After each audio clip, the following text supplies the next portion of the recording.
एक सेकंड मैं अध्यक्ष जी जो बोले हैं वो ध्यान से सुना हूं।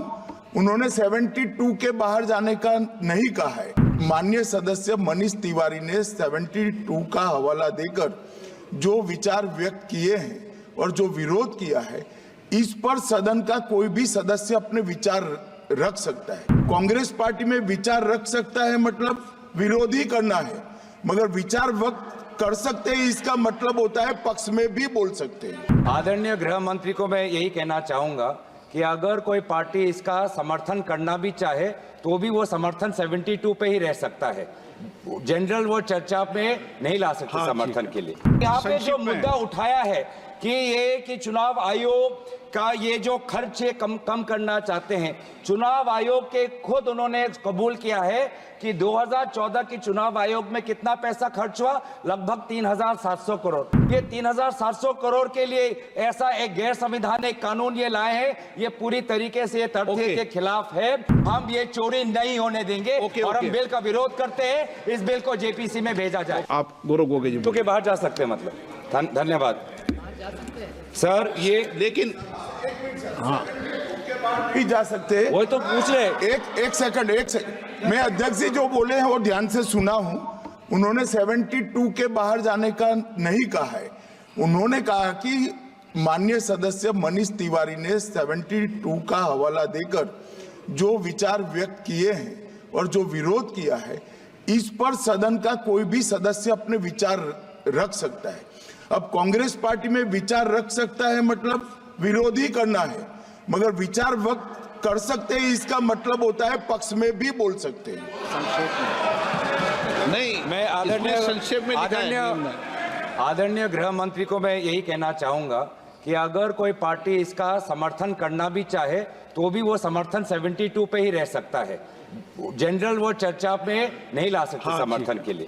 मैं सर ये दो जो कानून है, constitutional amendment 129 constitutional amendment act और the bill to further amend government of union territories act 63, national capital territories 91, Jammu Kashmir reorganisation act 2019, ये दोनों कानून संविधान और नागरिकों के वोट देने के जो उनकी संवैधानिक अधिकार है उस पर आक्रमण है और इसका हम पुरजोर विरोध करते हैं। विरोध का आधार ये है कि इस सबसे पहले 82(5) में चुनाव आयोग को जो यहाँ पे ताकत दी गई है कि चुनाव आयोग आज राष्ट्रपति को अपना एक निर्णय दे सकते हैं कि कब निर्वाचन हो सकता है। ये कभी भी इससे पहले चुनाव आयोग की ऐसी ताकत भारत के संविधान के निर्माताओं ने नहीं बनाया है। चुनाव आयोग की क्या सीमाएं हैं वो आर्टिकल 324 में है, जहां पर इलेक्शन कमीशन को बस कैसे सुपरवाइज करना चाहिए, कंट्रोल करना चाहिए, इलेक्शन रोल कैसे बनाना चाहिए, वहीं तक ही चुनाव आयोग की क्षमताओं का सीमा बनाया है। लेकिन इस संविधान ने चुनाव आयोग को असंवैधानिक गैर कानूनी ताकत दी है।